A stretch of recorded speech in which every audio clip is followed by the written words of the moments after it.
Bom dia, pessoal! Sextou aqui em Lima, começa mais um Brasil no Parapan, nosso encontro diário para falar dos jogos aqui de Lima, no Peru. E sextou com a natação, que garantiu mais 21 pódios ontem para o Brasil. Brasil líder, cada vez mais perto da marca de medalhas conquistadas em Toronto. Sextou também com o halterofilismo, que logo no seu primeiro dia de disputas teve 6 conquistas e deu ao país a simbólica medalha de número 200, com o potiguar João França Júnior, que foi ouro e recordista para a Pan-Americana. A gente vai falar daqui a pouquinho mais sobre essa conquista. Por fim, sextou com um clássico repleto de rivalidade no futebol de 5. Hoje, a partir das 19h30 aí de Brasília, tem Brasil e Argentina no futebol de 5, um clássico cheio de tensão. Brasil em busca do seu 4º título para a Pan-Americano. E quem está aqui comigo hoje no estúdio do Centro de Mídia conhece muito bem esse clássico. Presidente do Comitê Paralímpico Brasileiro, Misael Conrado, ex-atleta da modalidade, já foi melhor do mundo, bicampeão mundial, bicampeão paralímpico. Misael, bom dia, seja muito bem-vindo ao Brasil no Parapan. Bom dia, Renan, você e todos aqueles que nos assistem. É uma alegria estar aqui no dia de hoje, principalmente depois de uma semana dourada como foi essa última. Verdade. E essa rivalidade você sentiu na pele muito bem, né, Misael? Qual que foi o seu Brasil e Argentina mais marcante? Foram vários jogos importantes, né? É um jogo realmente bastante pegado, sempre foi, né? Eu já acompanhei algumas gerações dessa equipe argentina, apesar de que os principais destaques dessas gerações vão permanecendo lá, uma espécie de aposentadoria, né? O Silvio está lá com quase 50 anos e continua lá, mas é um time sempre muito forte, é um time que cresce contra o Brasil. Se você pegar ao longo da história, o Brasil sempre foi superior à Argentina, principalmente do ponto de vista técnico, mas a Argentina sempre deu muito trabalho e sempre criou muita dificuldade para o time brasileiro. Eu destaco, né? Não destacaria porque eu vou destacar, eu destaco aqui como principal Brasil e Argentina, que eu joguei a final de Atenas em 2004. Pelo contexto, pelo jogo, o Brasil havia conquistado todas as vitórias na fase inicial da Paralimpíada, 14 gols marcados, nenhum gol sofrido, e se classificou para a final contra a Argentina. Aliás, é um regulamento que só a IPSA é capaz de fazer, onde todos jogam contra todos e os dois primeiros disputam a final. Quer dizer, não faz sentido se você faz todos contra todos, pontos corridos, você fazer uma final entre os dois primeiros, sem vantagem para qualquer um dos times, né? Que é o que acontece aqui novamente em Lima, né? Que é o que acontece, quer dizer, o estrategista da IPSA continua lá firme.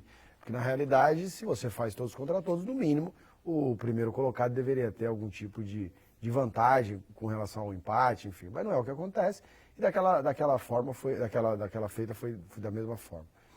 Nós empatamos o primeiro tempo 0-0, o segundo tempo 0-0, prorrogação 0-0, e nós fomos para a disputa de pênalti. O Brasil bateu 4 pênaltis, fez um gol só. Os nossos principais cobradores de pênalti desperdiçaram a cobrança. E a Argentina tinha cobrado 5 pênaltis e feito 2 gols. E aí era o 5º pênalti do Brasil. E aí o técnico, ele não passou a relação nem pra gente, então a gente não sabia. Cada pênalti ele vinha, ó, vai você. E aí eu já não imaginava mais que ia cobrar o pênalti, porque eu imaginei cobrar efetuar algumas das primeiras cobranças. E aí, na hora que o 5º pênalti, ele vem, ó, é você. Só isso? Só essa resposta. Mas tem um detalhe, aquela época o futebol estava numa fase de transição. Até hoje o Brasil ainda é assim, naquela época ainda mais. Porque a gente no Brasil é quadra de piso duro e chega aqui é piso de grama. Hoje a gente tem, infelizmente, uma bela estrutura no CT, com uma quadra maravilhosa. Então os atletas chegam aqui, eles já vão estar ambientados, adaptados ao piso. Mas naquela época não, a gente não treinava na grama sintética.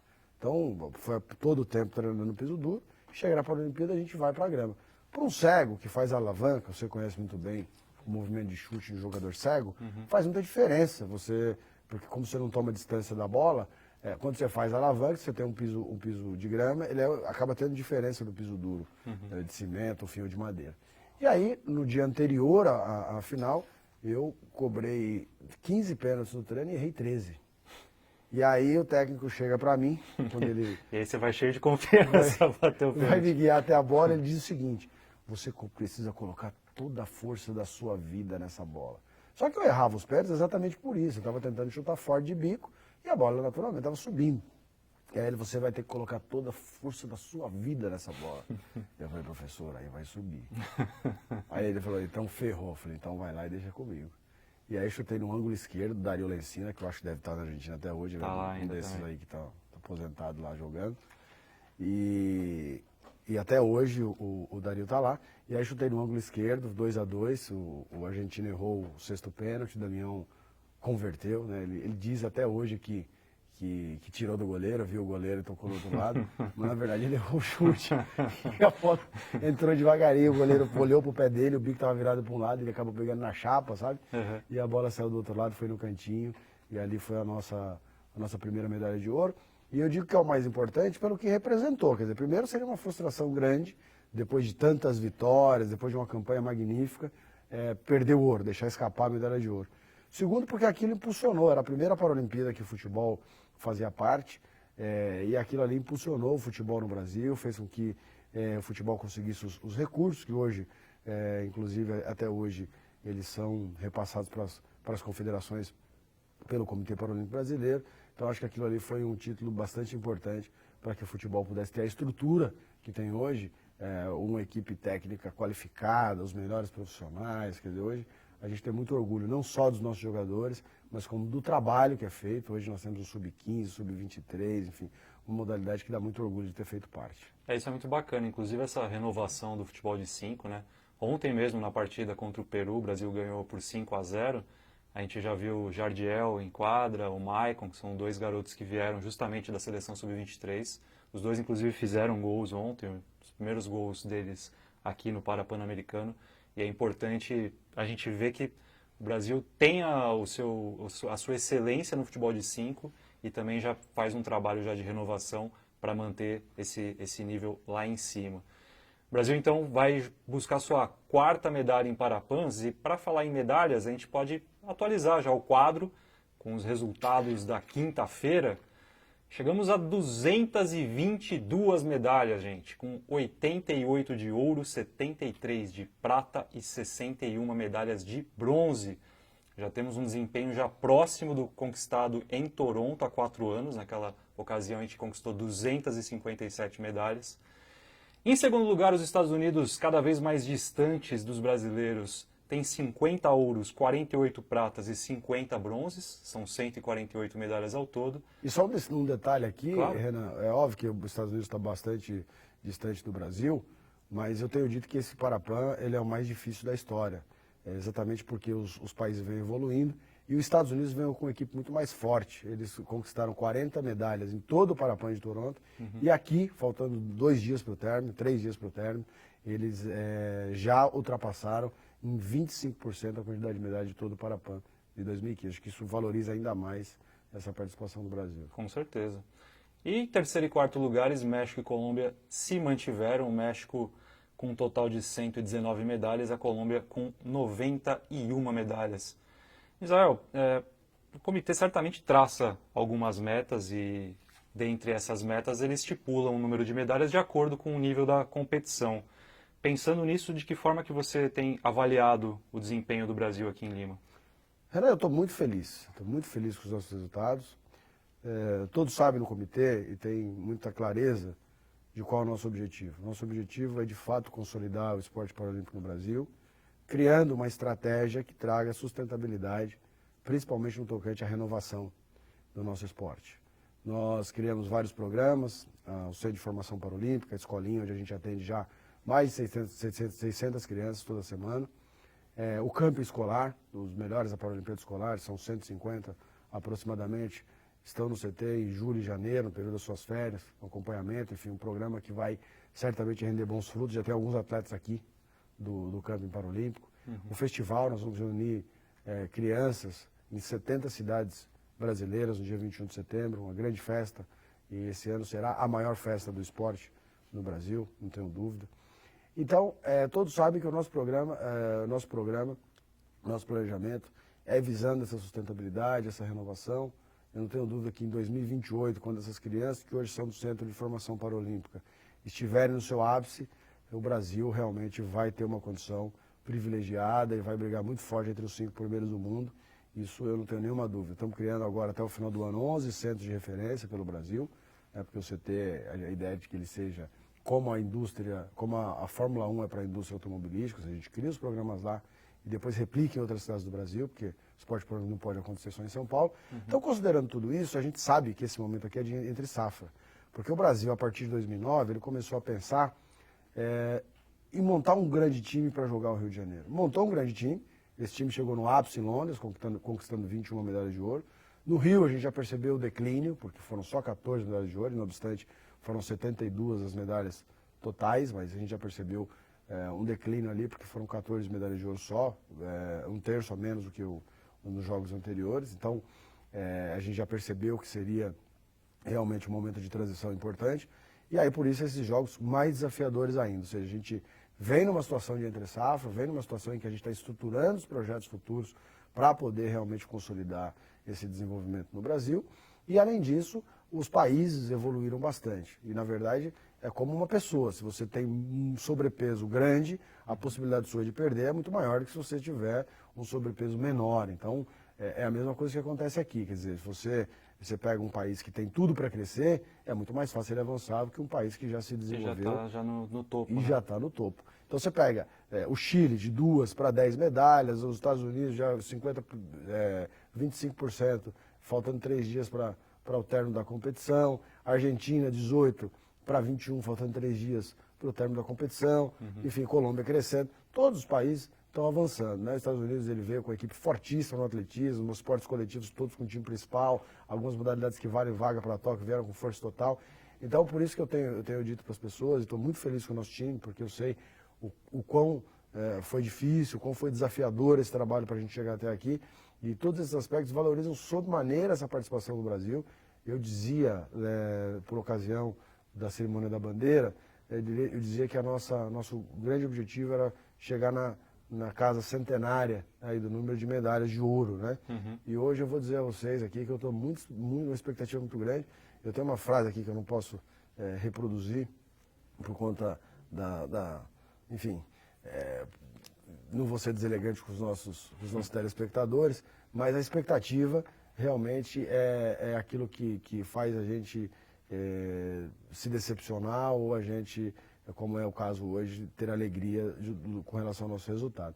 Então, óbvio que é uma expectativa, mas ela é bastante grande de que a gente possa sim bater o recorde até domingo das 109 medalhas de ouro de Toronto. Então, já estou bastante esperançoso com relação a esse número e já estou acreditando bastante que ele de fato pode acontecer.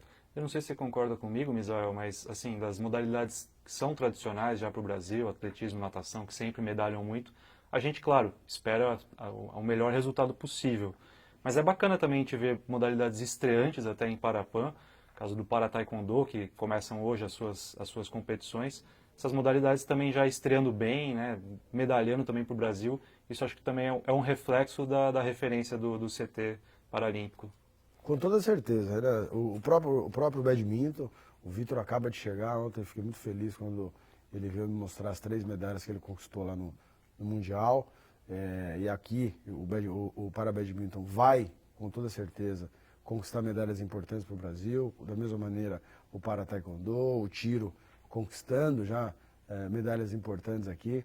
E realmente, não só a importância do CT, mas principalmente mostra que o Brasil está na vanguarda, né? São modalidades estreantes, que tem pouco tempo a prática delas no Brasil, e a gente já com trabalho estruturado, já com atletas que você percebe que chegaram aqui com condição realmente de brigar por medalha em Tóquio, inclusive, e a gente acredita muito nisso, acredita que essas modalidades podem se consolidar no Brasil. O Para-Badminton mesmo, eu comentava isso ontem assistindo a competição, que é uma modalidade muito interessante. Aqui, boa parte, até por conta da cultura, que não ser uma cultura expandida no Brasil, né, da prática do esporte, nem entre as pessoas que não têm deficiência com relação à modalidade olímpica, mas o Para-Badminton, se a gente conseguir difundir essa modalidade, eu não tenho dúvida que ela vai ter muito apelo, porque é uma modalidade muito legal de jogar, muito legal de ver, e eu acredito que isso vai pegar no Brasil, a gente vai aumentar a base e o Brasil vai ser uma potência desse esporte. Então, é sim o CT uma referência e um dos responsáveis por isso, mas também eu acho que a vanguarda, né, do Brasil, aí na prática desses esportes, o Para-Taekwondo, eu também não tenho dúvida que vai medalhar, eu estou acreditando muito no trabalho que vem sendo feito, a Débora campeã mundial, enfim, eu acho que a gente vai chegar muito forte já para o ano que vem, mas principalmente para os próximos jogos, como eu disse, faz parte dessa estratégia de consolidação do Brasil. Isso aí, eu já vou perguntar para o Misael sobre a expectativa dele para Tóquio. Antes, eu comentei aqui da natação, que é a modalidade que a gente sempre espera muitas medalhas. Vamos falar um pouquinho então dos destaques de ontem. A natação conquistou 21 pódios apenas na quinta-feira. A gente já tem ao todo 84 medalhas na modalidade. São 35 de ouro, com 2 dias ainda para disputas. Tivemos o Daniel Dias, que vai ser repetitivo, mas enfim, a gente gosta de repetir essa informação, né, Misael? Todo dia tem Daniel Dias na piscina e todo dia tem medalha. Ele conquistou a sua 32ª medalha em Parapãs. E foi bem bacana, no ouro que ele conquistou ontem nos 50 metros borboleta da classe S5, ele fez uma homenagem ali ao sair da piscina, na entrevista, ele citou o Clodoaldo Silva, que hoje é comentarista dos canais Sport TV, nossos parceiros aqui da cobertura em Lima. O Clodoaldo também foi um grande nadador e uma fonte de inspiração para o Daniel. Tivemos também outros ouros aqui para destacar. Renan, só um destaque, claro, um detalhe claro. importante com relação à natação. Você bem disse aí, 35 medalhas de ouro. Sempre vale lembrar que Toronto, o Brasil conquistou 38 ouros no total. Então, seja, faltando 2 dias, sim. a minha expectativa é de que nós vamos superar muito esse número. Né, o que também esse sim uma participação muito importante do CT, né, com a equipe permanente lá todos os dias. Então, acho que a natação vai superar bastante, aí vai dar muita alegria ainda pra gente até o final da competição. Com certeza. Tivemos, por exemplo, o ouro com o Lucas Mosella, nos 200 metros medley SM9. A Maria Carolina Santiago ganhou ouro também nos 400 metros livre S12 S13. Douglas Matera, 400 metros livre S13. A Joana Jaciara foi ouro nos 50 metros borboleta S5. Wendel Pereira ganhou medalha de ouro nos 50 metros livre S11. Felipe Rodrigues, outro que está medalhando muito aqui no Parapã de Lima, ganhou seu 4º ouro, foi nos 100 metros borboleta S10. Dominou a prova, né? Dominou a prova. Vamos destacar, olhou, correu, nadou olhando para a ré do lado, com muita propriedade. O Felipe tá voando aqui em Lima. Tomás Matera, 50 metros livre S12 também, medalha de ouro. E o Carlos Farrenberg nos 50 metros livre S13. Falar um pouquinho do halterofilismo, que eu disse que estreou ontem aqui na competição e já estreou com pódio em todas as categorias. Foram 3 ouros, 1 prata e 2 bronzes. Como eu falei no começo do programa, o João França Júnior conquistou a medalha simbólica ali de número 200 do Brasil. Foi ouro na categoria até 49 quilos e bateu o recorde do Parapã. Levantou 141 quilos na barra. Pelo amor de Deus, Misael, 141 quilos é peso, hein? É espetacular, realmente o João aí, a gente já esperava por uma boa participação dele, né? E ele realmente confirmou tudo isso. Agora, você falou da medalha de número 200, eu quero lançar aqui um desafio aí para os nossos telespectadores. Quem acertar 2 números, a medalha de número 258 e a 100ª medalha de ouro e a 110ª, se ela acontecer. São 3 camisas do CPB que serão sorteadas aí para o telespectador que acertar esses 3 números. Então, vamos lá. A medalha de número 258 do Brasil, a medalha de número 100, que eu aqui acredito que acontecerá ainda no dia de hoje, e a medalha de número 110. Quem acertar esses três nomes vai concorrer em cada um dos casos a uma camisa aqui do Brasil, da seleção brasileira, inclusive uniforme, você já disse isso aqui, uniforme confeccionado especialmente para os nossos atletas. Que bacana. Então vamos fazer um negócio para não confundir, para ficar mais fácil. As primeiras pessoas que acertarem, colocam um comentário aqui no post do Facebook desse vídeo, dá o seu palpite, e aí a gente vai ver por ordem quem colocou primeiro, obviamente, e acertar, leva então esses prêmios aqui que o Misael acabou de divulgar. Então, vai no post, dá o seu palpite e você vai estar concorrendo então a essas camisas.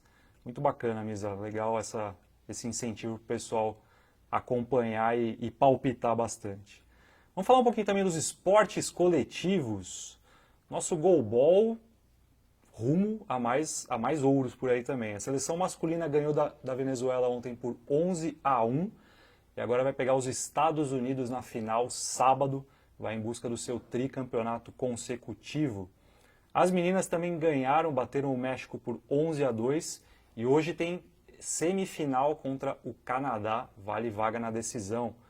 Futebol de 7, eu estava lá acompanhando essa partida, foi um chocolate que a gente aplicou na Venezuela. 15-0.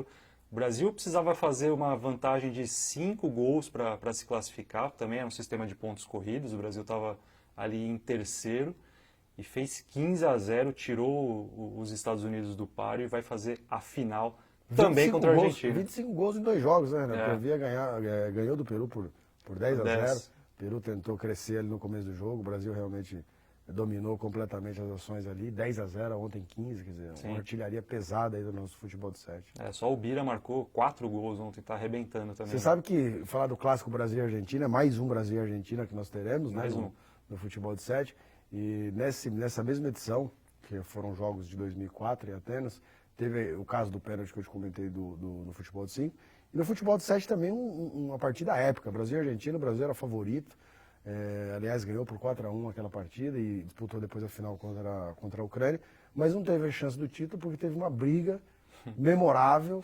O Brasil teve vários jogadores expulsos, o capitão Leandro Marinho, não sei se ele está nos assistindo aí, mas eu me lembro que o capitão Leandro Marinho, o melhor jogador do Brasil, acabou entrando na confusão, vários expulsos do Brasil, vários da Argentina, e foi realmente um momento épico ali. O Brasil, infelizmente, acabou não conquistando a medalha de ouro por conta dos desfalques aí que acabou tendo na final por conta dessa confusão toda. E hoje você vai lá para Cantia para acompanhar a final, ou Misael? Vou. Estarei lá torcendo para o Brasil.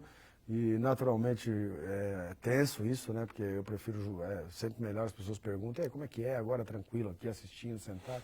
Mas é terrível a gente assistir, porque ainda mais contra a Argentina, né? A maneira como eles jogam, um time duro, um time que joga pesado, aí você pega atacantes como o Ricardo, como o Jefinho, muito habilidosos, né? O Ricardo sofre muito com o time de marcação argentina, então a gente fica ali, é muito difícil, né? Muito tenso. Mas vou estar lá torcendo para o Brasil e, se Deus quiser, aí mais um título que esse time merece muito. E o Brasil que já enfrentou a Argentina em finais, 2 finais só em 2019, o Brasil foi finalista da Copa América, ganhou da Argentina lá no CT Paralímpico em São Paulo, depois foi para Buenos Aires disputar a Copa Tango. Com o time reserva? Com o time reserva e ganhou do time principal da Argentina por 2-1, enfim. A gente tem um histórico muito bom, apesar de serem partidas tensas e bem equilibradas, o Brasil tem um retrospecto aí de muitas conquistas sobre os argentinos. Vamos então passar rapidamente aqui para a agenda do nosso dia, o que a gente tem de melhor em Lima nessa sexta-feira. As provas de natação começam às 11 horas da manhã, mesmo horário do início do Para-Taekwondo, e aí a gente vai ter disputas de medalha já na parte da noite. Para badminton também começam as competições às 11 horas, assim como a bocha. E tem também hoje ciclismo de estrada começando aqui em Lima. As provas vão ser disputadas das 11 até as 15 horas. Às 13 horas nós temos decisão do bronze no tênis de cadeira de rodas, o Daniel Rodrigues brigando por mais uma medalha para o Brasil. Às 13 horas também temos o início das disputas do halterofilismo. E aí começam as brigas grandes aqui. 18h15. Goalball feminino, como eu falei, na semifinal, Brasil e Canadá. 18h30, temos decisão do bronze do basquete de cadeiras de rodas feminino, Brasil e Argentina. Mais um Brasil e Argentina para essa sexta-feira. Às 19 horas, a natação recomeça e aí tem uma prova bacana, às 19h10. Daniel Dias faz a sua última aparição aqui em Lima, nada dos 200 metros livre, na junção das classes funcionais S4, S5 e S6. Essa prova certamente com transmissão do Sport TV. E, fechando o nosso dia, estaremos todos lá acompanhando essa final. 19h30, futebol de 5, Brasil e Argentina. Vocês acompanham tudo pelas redes sociais do CPB. A CBDV também estará lá em tempo real acompanhando essa partida, trazendo bastidores, vídeos, entrevistas, enfim, cobertura completa. Todo mundo na torcida por mais um ouro. Seu palpite pro placar de hoje, Arnaldo? Meu palpite é 1-0 para o Brasil. Bem tenso, como sempre tem sido. Sempre.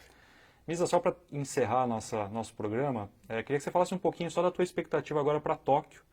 Estamos aí a Essa semana a gente ficou exatamente há um ano, né, da competição. O que você espera dos próximos jogos que vão encerrar esse ciclo? Eu ainda não espero nada. Na verdade, depois dos mundiais agora, de atletismo e natação, é que a gente vai poder fazer uma radiografia. A gente tem vários problemas aí que aconteceram, que vão impactar nos resultados de Tóquio. Óbvio que não é o momento de falar disso, porque agora a gente tem que celebrar, comemorar e torcer ainda para os atletas que ainda vão competir. Mas são problemas assim, importantes que vão impactar na nossa participação. Então a gente vai começar a pensar em Tóquio depois de novembro do Mundial de Atletismo, quando esse processo tiver concluído, quando a gente tiver a real noção de qual é em que termos competiremos em Tóquio. Entendi, perfeito. Gente, encerramos aqui mais um Brasil no Parapan. Então, reforçando aqui o convite do presidente Misael, comentem aqui no post os seus palpites das medalhas, que tem prêmio vindo por aí, as camisetas, como o Misael prometeu. Uma excelente sexta-feira a todos, boa sorte para os nossos atletas em todas as competições ao longo do dia. A gente volta sábado com mais um Brasil no Parapan. Um grande abraço para todos, tchau!